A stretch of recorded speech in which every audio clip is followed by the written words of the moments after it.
Jayate Krishnaya Krishna Chaitanya Namne Garatuse Namaha. Reading from Sri Chaitanya Bhagavat by Sri Vrindavan Das Thakur, Madhya Kanda Chapter 3.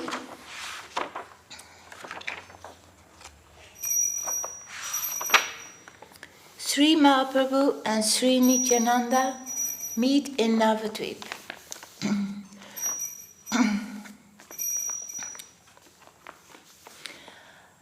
The devotees, a little afraid and trembling at seemingly uncontrolled mood of the Lord, stayed at a distance from the Lord, thinking to themselves, certainly there must be a great reason for this manifestation. With reddened eyes, the Lord recited small lyrical poems and ballads. Smiling, he softly and rhythmically swayed his body like Lord Sankarshan Balaram. After a while, the Lord returned to his normal self. Then Murari Gupta, the beloved devotee and friend of Lord Ramachandra, began to explain the inner meaning of the Lord's dream. My feeling is that your dream indicates that a great personality has come to Navadvip.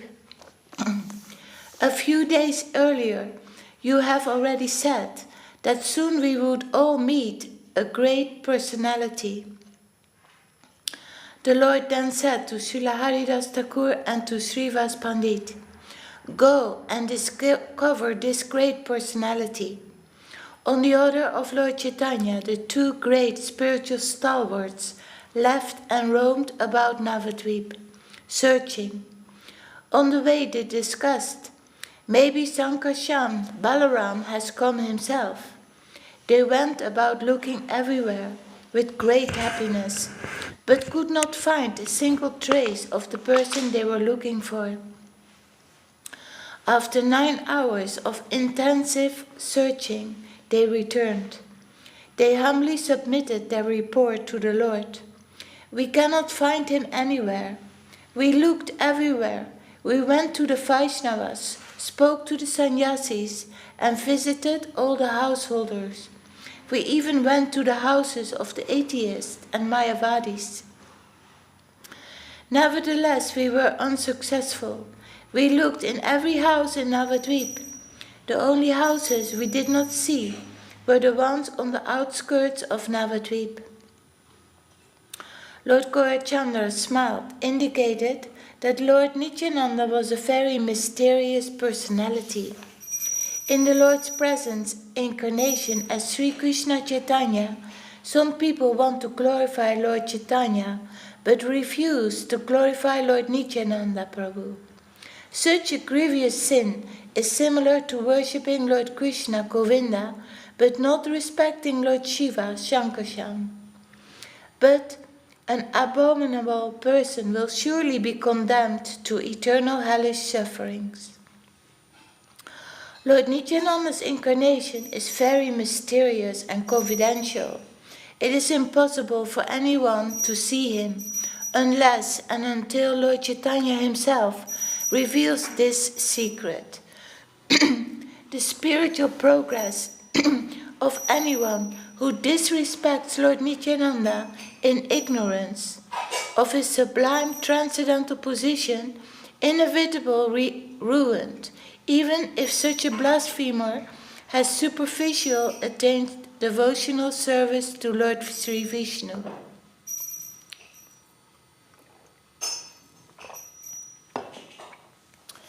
Unalloyed devotees such as Srivas Pandit and Haridas Thakur are fully realized in such esoteric understanding, yet for some mysterious reason they could not find Nityananda Prabhu. Then Lord Chaitanya, laughing mildly, said, come with me and let us go find him. All the devotees became very jubilant and chanted Jai Sri Krishna as they accompanied the Lord. The Lord took all the Vaishnavas directly to the house of Nandana Acharya. Inside the house they saw a great personality, effulgent like 1,000,000 suns. Without proper spiritual vision, one cannot see Lord Nityananda. A sweet smile played upon his lips. He was blissfully absorbed in meditation upon Sri Chaitanya Mahaprabhu. Seeing the towering spiritual stalwart, Lord Vishwambar, along with all the devotees, offered their prostrated obeisances. They arose respectfully and looked upon Sri Nityananda with great awe and reverence, without speaking a word. Lord Vishwambar stood at the head of all the Vaishnavas, directly in front of Lord Nityananda, who immediately recognized Lord Vishwambar as the beloved Lord of his heart. Lord Vishwambar was looking so beautiful, even more beautiful than Cupid himself. A fragrant flower garland hung around his neck. His face was decorated with sandalwood paste, and he had nice fine clothes. What is glittering gold next to the Lord's aura? The full moon has lost interest in her own beauty, and she yearns to see the glowing face of the Lord. How enchanting they looked, Nityananda and Lord Gauranga, as they roam about Navadvip, with the devotees chanting the holy name of Hari. What is the luster and value of pearls next to the teeth of the Lord? One is sure to lose his mind at the sight of the Lord's beautiful cascading black hair, which is tied in a top knot. Next to the pinkish, gracefully lotus eyes of the Lord, the beauty of all other lotuses looks faded and seems to disappear. His long hands extend down to his knees, and the thin line of his Brahmana thread hangs loosely across his broad and expansive chest. A thin and perfect tilak decorates his broad forehead. Without any jewelry or ornaments, every limb of his beautiful body looks exquisite and captivating. Whence goes the brilliance of millions of precious gems compared to his dazzling nails? What use do I have for ambrosia when I see the sweet smile playing upon my Lord's lips? Lord Sri Krishna Chaitanya and Lord Nityananda Prabhu are my life and soul. I, Vrindavan Das, humbly offer this song at their lotus feet. Madhya Kanda, Chapter 4, The Unlimited Glories of Sri Nityananda. All glories to Lord Gaurachandra, the life and soul of all the living entities. May my memory constantly embrace his lotus feet.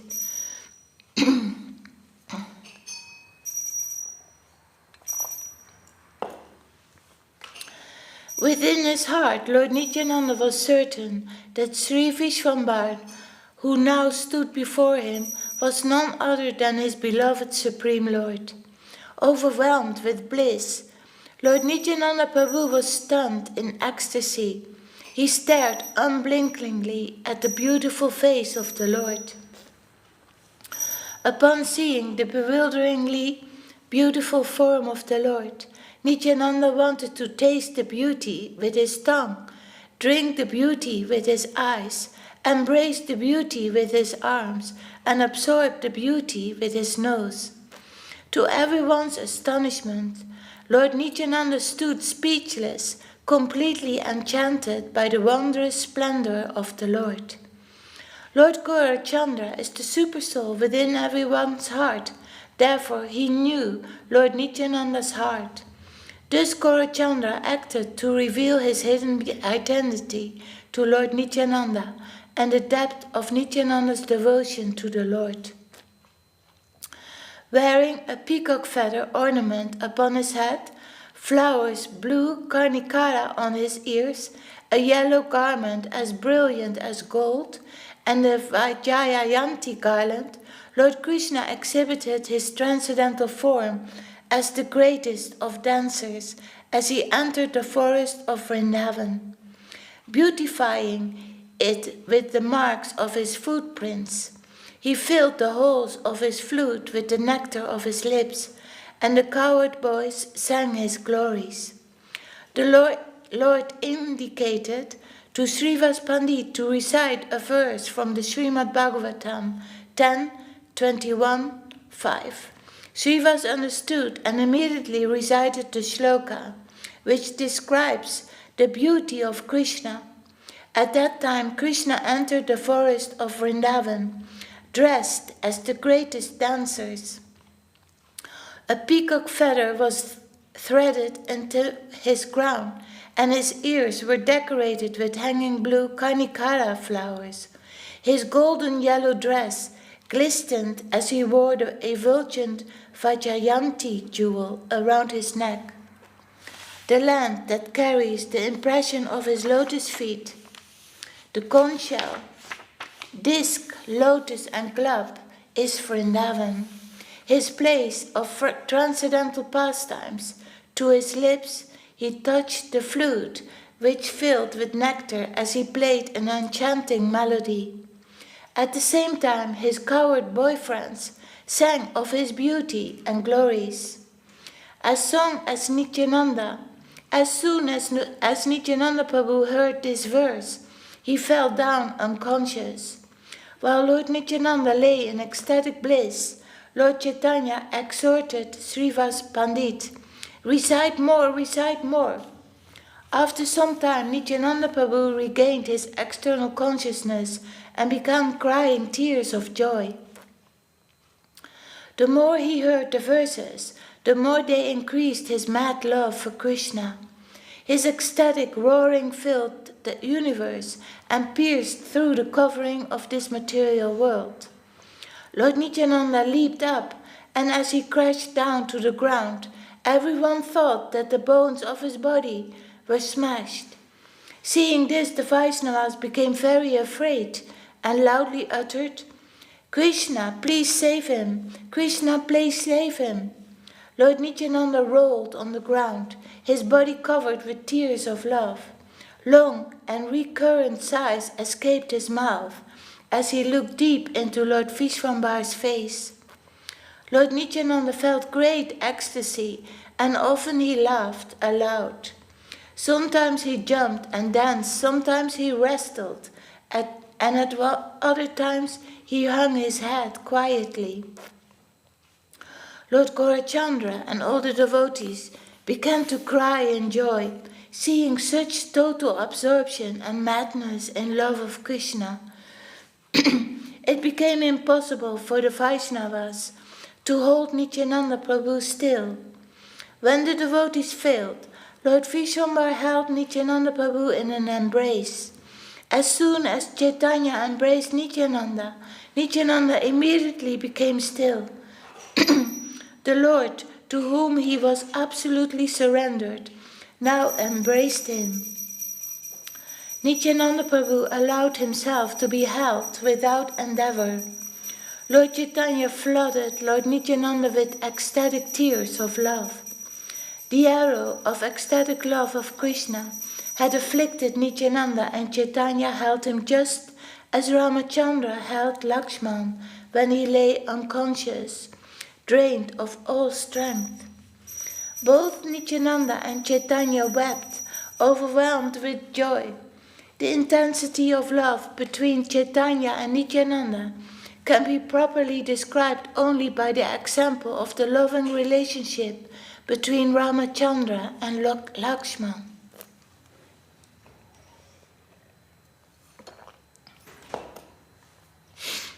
When Nityananda came out of his ecstatic trance, all the devotees began loudly chanting Lord Hari's name. Vishwambar was embracing Nityananda, and Gadadhar Pandit smiled, thinking how their lordships' roles had been reversed. He thought Nityananda Prabhu, as Ananta Shesh, renders service to Lord Vishwambar by becoming the bed upon which Lord Narayan always rests. However, today his pride as the servitor has been broken, and he lies in Vishwambar's embrace. Gadadhar Pandit was well aware of Nityananda's potency, and the Supreme Lord Nityananda Prabhu knew the innermost thoughts of Kadada Pandit. All the devotees were jubilant upon meeting Lord Nityananda, and their minds were steeped in thoughts of him. The ecstasy that Vishwambara and Nityananda experienced in their meeting is impossible to portray through words, but it found expression in the continuous tears of joy from their eyes that drenched the earth. Lord Vishwambara said, "This is the most glorious day in my life. Today I have seen the embodiment of loving devotion to the Supreme Lord, the essence of the four Vedas. Only the Supreme Lord himself can manifest such intense ecstasy. The fortunate souls who were able to see his loving devotion will never be rejected by Lord Krishna. Now I understand that you, Lord Nityananda, are the full-fledged manifestation of the Lord's energy. You are non-different from him. The living entities can obtain loving devotional service at the lotus feet of Krishna simply by worshipping you. You purify the entire cosmic manifestation, and your transcendental nature is inconceivable, incomprehensible, and esoteric. You are the personification of the highest ecstatic love of Krishna. Even a moment's association with you can dissolve millions and millions of sins. I can now understand that Lord Krishna intends to purify and redeem me as he is giving me your association.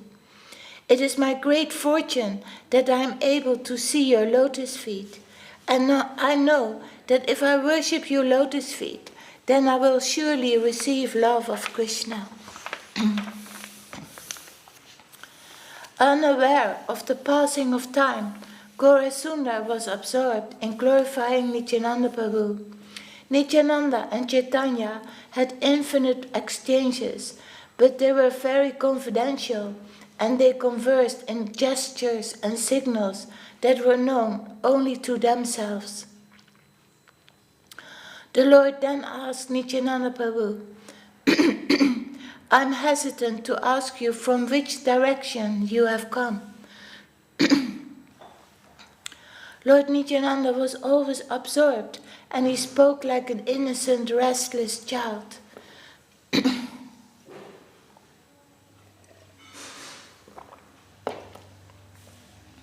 He understood that Lord Chaitanya had descended to this material world. Thus, when he replied, he did so with folded hands and great humility. He had felt very ashamed and shy when Lord Vishwambara was glorifying him, and so through gestures, words, and indications, he explained everything in detail. Lord Nityananda Prabhu said, "I extensively toured all places of pilgrimage, but I could see only the place and not Krishna, the Supreme Lord. I asked some good people why their altars were standing empty. I do not see him in his own place. I said, 'Where is Krishna? Where did he go?' They all replied, 'Krishna had gone to Godadesh, Bengal. He was in Gaya recently, and not so long ago he returned to Bengal.' When I came to Nadia, I was greeted by jubilant chanting of the Lord's holy name, and someone told me that Lord Narayan, the Supreme Personality of Godhead, has appeared here. I have heard that in Nadia even the most wretched fallen souls could get liberation. Thus, being such an abominable wretch, I have come here." Lord Vishwambara replied, "We are most fortunate that a devotee such as yourself is amongst us now.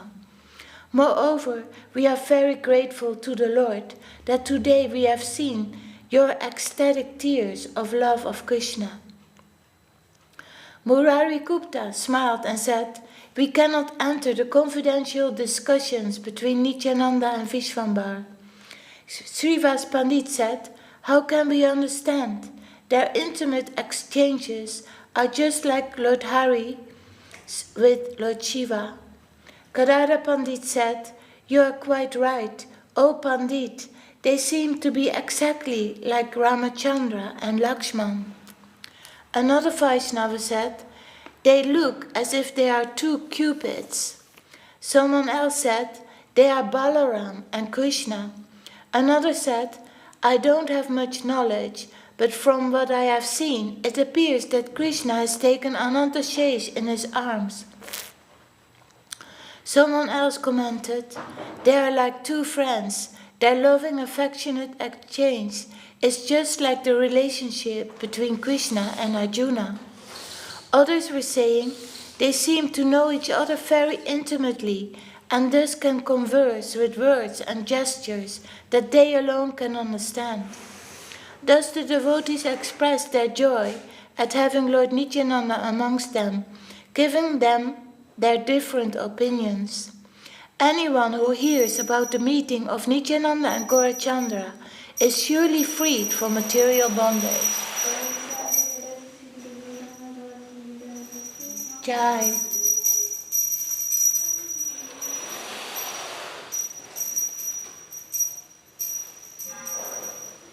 Lord Nityananda serves Lord Chaitanya in every way as a friend, as his umbrella, his bed, or as his carrier. Lord Nityananda alone can render all these services. He serves Lord Chaitanya in multifarious ways according to his own sweet will. Others can also become eligible to serve the Lord, but only by the mercy of Nityananda Prabhu. Lord Nityananda Prabhu's glories are unlimited. No one can fully know him. Even Sri Mahadev, who is the greatest yogi, a pure devotee, and himself a controller in this material energy, cannot fully fathom the limits of Lord Nityananda's transcendental nature.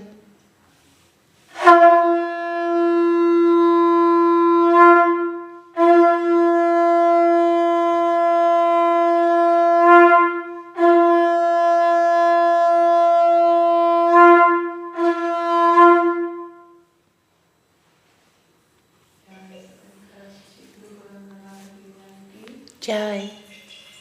If one criticizes or offends Nityananda Prabhu, not knowing his sublime transcendental attributes, then, although one is constitutional and eternal servant of Krishna, one becomes forever rejected from the path of devotional service to Sri Vishnu. Lord Nityananda is the object of Lord Chaitanya's complete love, and my heart's desire is that Lord Nityananda will reside in my heart as my most beloved Lord and Master. By His grace, I have developed attachment and attraction for Lord Chaitanya. It is by His order that I write these wonderful pastimes of Lord Chaitanya. So we stop here for today and read further tomorrow. Jai Sri Chaitanya Bhagavat Ki Jai. Madhya Kanda, Chapter 4.